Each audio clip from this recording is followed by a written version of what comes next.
Ова голема возбуда кај мене предизвика да не може да го прочитам ни текстот што го спремив за честитката за Бадник и Божик. Многу сум возбуден и ова задоволство не може да се опише со зборови. Чувството дека си кум и дека за овој празник на сите треба да им посакаш среќа, здравје и благосостојба, кај мене предизвика голема возбуда.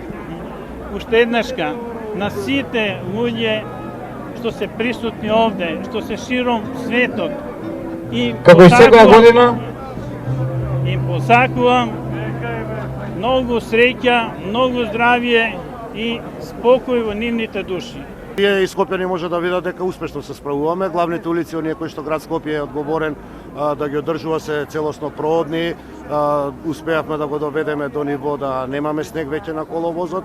Очекуваме дека во попладнево и во среда ќе има поинтензивни врнежи, меѓутоа како што и лани можевте да видите и годинава, градските служби се спремни, градот Скопје спремно ќе се справи со тие проблеми.